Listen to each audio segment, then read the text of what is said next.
Vale. Muy buenos días. Vamos a explicar hoy una instrucción técnica complementaria. ITC BT 025. Real Decreto 842/2002 del 12 de agosto. Creo que, bueno, ya de tanto repetirlo, lo tenemos más que memorizado. Y hoy me apetece ponerme mis gafas torcidas. Vamos a explicar una cosilla. Vamos a ponernos a un ladito. Aquí te voy a explicar lo que es un circuito unifilar. Unifilar, una línea, un hilo. Y en este caso, pues bueno, aquí en rojo tenemos varios circuitos. Aquí tenemos un equipo de medida, contador, kilovatios hora, nos mide el consumo y vemos que entra por un lado una flecha, un conductor negro y sale otro hacia una caja de registro. Entra un azul y sale otro hacia una caja de registro. Esta caja de registro simplemente la he dibujado a modo de un pequeño una pieza intercalada para poder salir con una línea, nada más, y que nos represente los conductores. Si te fijas, el conductor negro es el circuito eléctrico, el cuadro de mando y protección de la vivienda. Y las líneas laterales son los conductores, por lo que está compuesto. Eso es un esquema unifilar. Una sola línea que está compuesta lateralmente y de forma oblicua de otras líneas que nos dicen cuántos conductores hay. En este caso hay dos conductores, el azul, el neutro y el negro la fase. Y aquí tenemos esos dos cables. Pero si te fijas aquí arriba pone 2 por 1 por 10 milímetros. La sección mínima de la derivación individual. Derivación individual parte de la instalación que va desde el equipo de medida hasta el interruptor general automático. Lo que antes era el ICP. Ahora va intercalado aquí. Entonces llega aguas arriba. Esto es aguas arriba. Y esto es aguas abajo. Esto subido es aguas arriba. Esto desconectado es aguas abajo. Vale. ¿Por qué pone 2 por 1 por 10 milímetros? Porque estos son dos cables. Son unipolares y deberían ser de 10 milímetros, que en este caso son de 2,5. Entonces la nomenclatura 2 por 1 por 10 milímetros, independientemente de la sección, nos viene a decir que son dos conductores independientes. O sea, conductores de 750 voltios. Si fuese una manguera, lo que denominamos manguera, pondría 2 por 1,5 o 2 por 10 milímetros. O 3, porque en este caso también tenemos el conductor de tierra. La tierra mínima en una instalación eléctrica hasta el cuadro de mando es de 16 milímetros. Eso también lo ponen en el reglamento, pero no te lo dicen. Y la tierra mínima en una instalación eléctrica en el interior es de 2,5 el cable de tierra. Aunque sea en el alumbrado, la sección mínima es 2,5. Eso para que lo tengas claro. Después también pues cada comunidad autónoma, en base a sus características, idiosincrasias y demás temas, pues aplicará unas partes de la instalación u otras determinadas. Otras las obviará. Y aquí en un lateral puesto en verde tenemos lo que es la línea de tierra que recorre todo el circuito, cable verde y amarillo, y además va conectado desde el IGA a un protector sobre tensiones permanentes y transitorias, caídas de rayos o rotura del neutro en el transformador o en un transformador cercano o en cualquier punto determinado donde pues produzca un problema importante. Si se rompe el neutro, freímos todos los elementos de la vivienda. Y aquí vamos a seguir con los circuitos. Imagínate, este tiene un valor de 16 amperios, un calibre de 16 amperios. Pero imagínate, tenemos uno aquí, otro aquí, otro aquí, otro aquí, otro aquí, otro aquí y otro aquí. Y aquí abajo tenemos un interruptor diferencial, es el que tiene el botoncito aquí con una letra T, test, que pulsamos. Entonces, aguas arriba llega a la derivación individual, aguas abajo sale al diferencial, aquí. y aguas abajo del diferencial sale las salidas para cada uno de estos magnetotérmicos. ¿Cómo lo hago yo? La gente lo utiliza con puentes de 6 milímetros. Puentean de uno a otro. Pero no me parece correcto. ¿Por qué? Porque realmente es un gasto de cable innecesario. No queda bien apretado. Ahí es difícil de trabajar. El cable de 6 milímetros es cierto que aguanta muchísima intensidad. Pero ya esta intensidad está limitada aquí. Y también está limitada en cada uno de los magnetotérmicos. Con lo cual nunca tendremos 25 amperios en la sección de los conductores, porque antes desconectará aquí y antes desconectará en cada uno de estos magnetotérmicos. ¿Y qué hago yo, por ejemplo? Aguas abajo, se sale con 2,5 al de 10 amperios, con 2,5 al de 16 amperios, con 6 milímetros al de 25, con 2,5 al de 16 amperios, 2,5 al de 16 amperios y otros 2,5 a estos dos de 16 amperios. Y te explico, C1, iluminación, 10 amperios. C2, tomas de corriente de toda la vivienda. C3, cocina y horno, 25 milímetros, cable de 6 milímetros, aguas abajo del diferencial. Lavavajillas, no es obligado, pero podemos dejar la toma, 2,5. Termo, 2,5. El termo 4,1. El circuito 4,2, lavadora. Y C5, tomas húmedas. Las tomas húmedas son las tomas del baño y las tomas de sobrepollo. Esto no quiere decir que aunque yo contrate 25 amperios, acuérdate que es la potencia en la electricidad se mide en vatios, en honor a Thomas Watt, el inventor de la máquina de vapor. Y es una variante, una magnitud, un trabajo que viene dado por una interacción entre el voltaje y la intensidad. Voltaje por intensidad igual, potencia es igual a voltaje por intensidad. Podemos decirlo así, mejor dicho. Fíjate otro detalle, los diámetros de los tubos. Los tubos tienen que tener la sección suficiente para que nos quede el 50% de espacio siempre libre. 25 es la sección mínima. Y en este caso, el de 25 amperios, el de la línea de 6 milímetros, con un tubo de 32.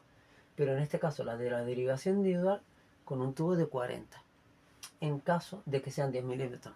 Si tenemos que subir más, porque las pérdidas en tensión son más elevadas y hay unos baremos y unos límites para ello que ya las explicaremos, pues evidentemente aumentará la sección del cable, con lo cual tenemos siempre que salvaguardar que el tubo permita que el 50% de este siempre quede libre, donde van alojados 3 conductores. ¿Por qué tenemos 2 dibujados aquí? Porque en el IGA solo se conectan la fase y el neutro, y la tierra va directamente al protector sobre tensiones y unida a las demás tierras de toda la instalación, para que a través del interruptor diferencial, si hay algún problema, pues este funcione.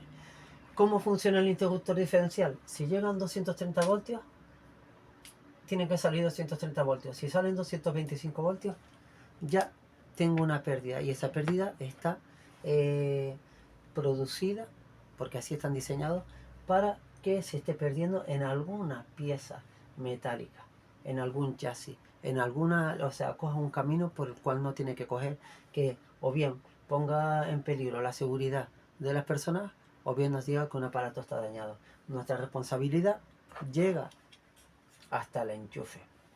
Punto. Y estos materiales, pues, en laboratorio son sometidos a pruebas determinadas de temperatura, calor, resistencia, intensidad, voltaje, etcétera, etcétera, etcétera, para saber cuánto aguanta. Aquí te he puesto el IGA, interruptor general automático, 2 por 25 amperios, 2 polos, que para mí no son polos, 2 bornes. Porque polaridad quiere decir que es algo fijo, un norte y un sur.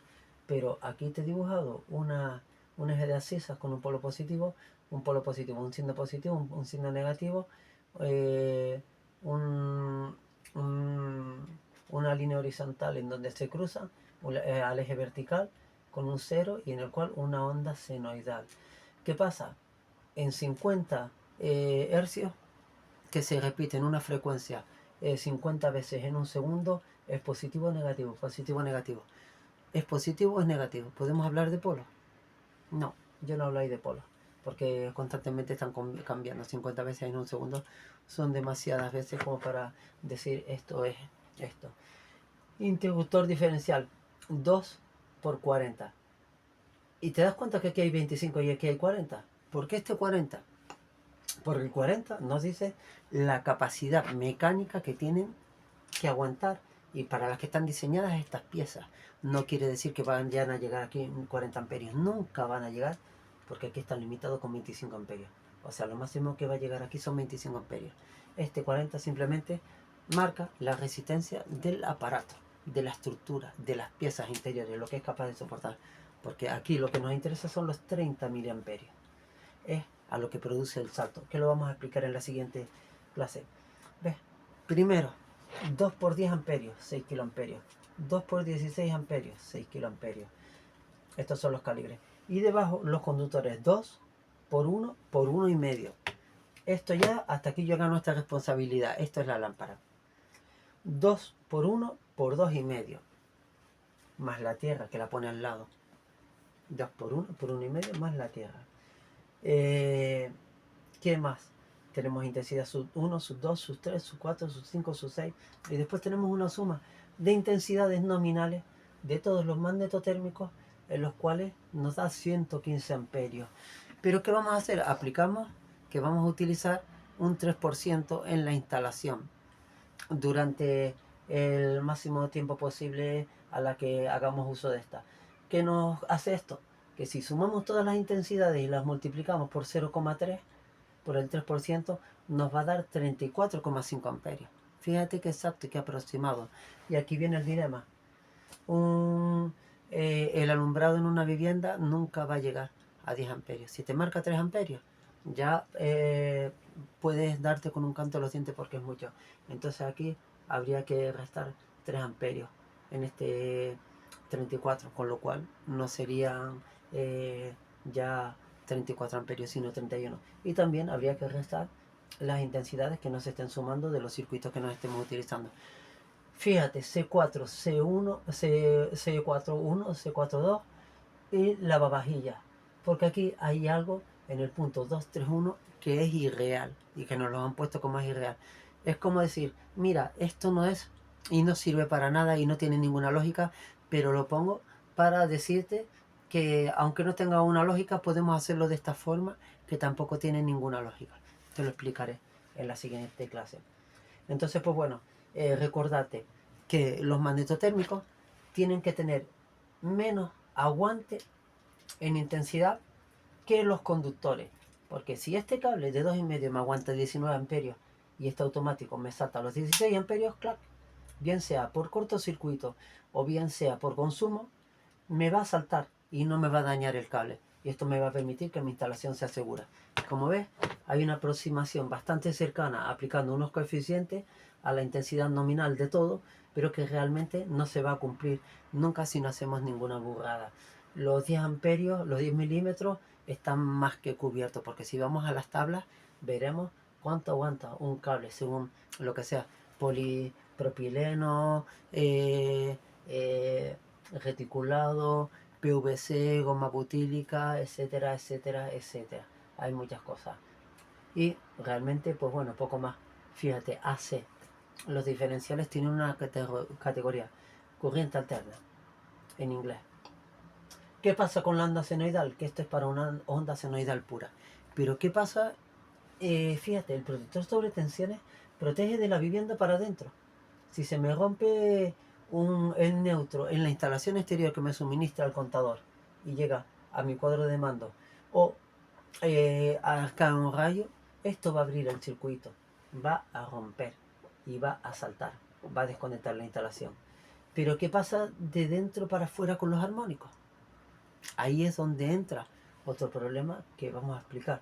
Porque ya el AC no se utiliza y simplemente se utiliza el A.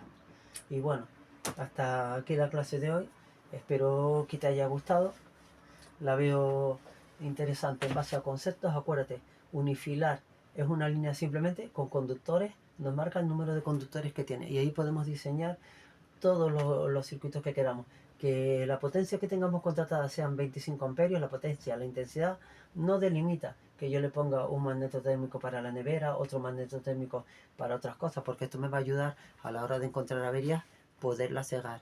Lo que sí me va a delimitar es que el cuadro sea mayor y que tenga que dejar siempre un 30% de espacio libre.